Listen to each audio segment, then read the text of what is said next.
लेना भी अत्यंत दुष्कर था और शिक्षा लेकर आप वहां बैठते थे बाबा साहब अपने बाल्यकाल में, जहां लोग बच्चे जो है अपना जूता खोलते थे, वहां बाबा साहब अपने साथ लाई हुई दरी वहां बिछाते थे, वहां से शिक्षा ग्रहण करते थे।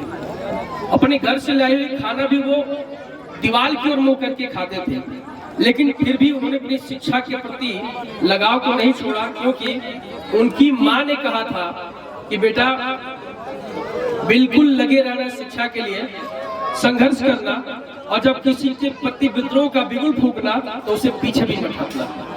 तो माँ की प्रेरणा लेकर के बाबा साहब ने कभी पीछे मुड़कर नहीं देखा, विषम परिस्थितियों में होती है भी। अभी आपको ये भी नहीं पता होगा, एक लाइब्रेरी में, किसी विदेश की लाइब्रेरी में बाबा साहब अध्ययन कर रहे थे, और उस अध्ययन के दौरान लंच के टाइम में बाबा साहब सैंडविच खा रहे थे। तो वहां के लाइब्रेरियन उनको पकड़ लिया। लाइब्रेरियन ने कहा कि आप ये नियम के विरुद्ध काम कर रहे हैं, आप यहाँ सैंडविच खा रहे हैं, आपको जबकि लंच खाने के लिए व्यवस्था दी गई है वहां जाकर खाना चाहिए, अपन लंच वहां खाना चाहिए। तो बाबा साहब ने कहा धीरे से कि देखिए सज्जन, ऐसा है कि मैं ये नहीं कहा कि मैं गरीब हूँ, मैं अभी शोषित हूँ, नहीं। उन्होंने कहा कि मेरे पास अर्थ की विपन्नता है, मेरे पास अर्थ का संसाधन नहीं है, तो मैं किसी तरह से सैंडविच ही खा रहा हूँ और यहाँ की पढ़ाई अध्ययन को जारी रखा हूँ। तो उस लाइब्रेरी ने ये सुनकर बड़ा प्रभावित हुआ कि ये कोई विलक्षण आदमी है जो लाइब्रेरी में बैठ करके समय को, कीमती समय को सदुपयोग कर रहा है। तो उस लाइब्रेरी ने कहा कि सुनो, मैं तुमको यहाँ पे खाने की परमिशन इसी शर्त पे दे सकता हूँ कि कल से तुम मेरे साथ खाओ।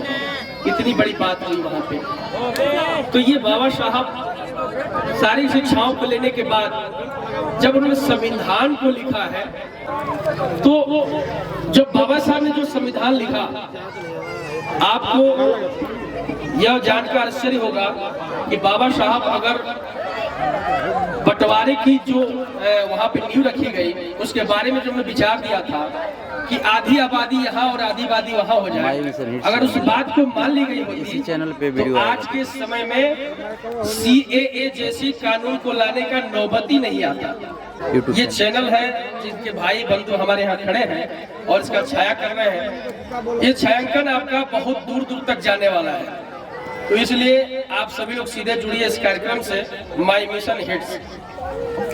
और हिंदू कोड बिल के बारे में भी बाबा साहब ने अपनी बहुत स्पष्ट विचार रखी थी। जवाहरलाल नेहरू से भी वो भिड़ जाया करते थे इन सब मामलों में। तो अगर हिंदू कोड बिल उस समय बाबा साहब की बात मान ली गई होती तो आज राजनीति का ये रूप नहीं पनपता। बाबा साहब बहुत ही दूरदर्शी रहे, और वो 50 साल बाद आज की स्थिति में जो भी भीषण राजनीति के बीच में वैमनस्यता पनपी है, बाबा साहब बहुत पहले ही समझ चुके थे। अब ये समझिए कि बाबा साहब जब संविधान लिखते हैं और भारत के प्रधानमंत्री के पद को अगर कोई दुरुपयोग करता है, उसको बदलना है, वापस लेना है उस प्रधानमंत्री को, तो सोचिए कि बाबा साहब ने किस तरह से उसका भी एक नियम बनाया। कितनी जटिल ये संविधान है जिसको बाबा साहब ने लिखा है। उनकी बौद्धिकता का आप आकलन कीजिए। जब आप संविधान पढ़ेंगे बाबा साहब का लिखा हुआ, तो सिर नवाकर प्रणाम करेंगे बाबा साहब को। इतनी बौद्धिकता उनके अंदर। उन्होंने लिखा तो प्रधानमंत्री के पद को भी रिकॉल करने के लिए उसमें 50 साल पहले उन्होंने लिखा, तो उसमें लिखा कि संविधान का जो अतिक्रमण करेगा उसको इस नियम के तहत उसको वापस बुलाया जा सकता है। ये नहीं लिखा कि प्रधानमंत्री को वापस ले लेंगे। देखिए शब्दों की भी एक चयन उन्होंने किया कि जो संविधान का अतिक्रमण करेगा उसको हम इन नियमों के तहत ये प्रस्ताव पारित करके उसको हम वापस बुला सकते हैं। तो अब सोचिए इतनी विलक्षण प्रतिभा। अभी हमारे भाई साहब बोल रहे थे कि बच्चों को उन्हीं की तरह शिक्षा दीजिए, बच्चों को समय दीजिए शाम को। तो मैं तो कहता हूँ कि इनकी बात को गंभीरता से लेने की जरूरत है। यदि आप बच्चों को कितना समय देना है, अपने जीवन काल में मात्र 12 साल बच्चों को समय दीजिए, केवल 12 साल। आपके घर घर में 2-2, 3-3, 4-4 मोबाइल होंगे। मोबाइल तो होंगे ही 4-4, 5-5। उनमें से 2-3 मोबाइल बंद कर दीजिए। जो मोबाइल का खर्च है वो बच्चे पर सर्वस्व निछावर कीजिए और बच्चे की शिक्षा के लिए आगे बढ़ाइए। आपका मोबाइल का खर्च बच्चे की शिक्षा पर जब जाएगा, मोबाइल को हटाकर, और 12 साल केवल शिक्षा के लिए उस बच्चे को वॉच कीजिए, उसको देखिए, क्योंकि ये 12 साल उस बच्चे के लिए बहुत ही महत्वपूर्ण है।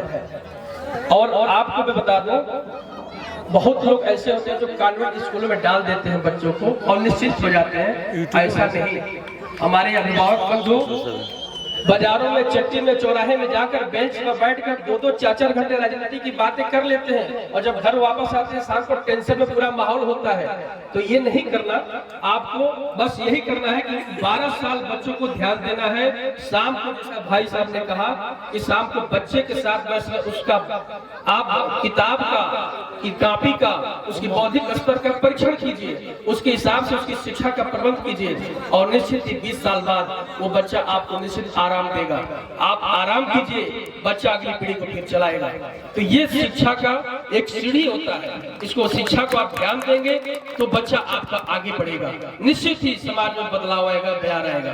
तो इन सब बातों के साथ मैं बाबा साहब के प्रति पुनः अपना मैं हृदय से उनको श्रद्धा अर्पण करता हूँ और कामना करता हूँ कि बाबा साहब की उच्च शिक्षा, बाबा साहब की उच्च डिग्रियां, बाबा साहब के आदर्शों को अपनाते हुए हम एक नए भारत का निर्माण करेंगे, बेहतर भारत का निर्माण करेंगे। जय जय।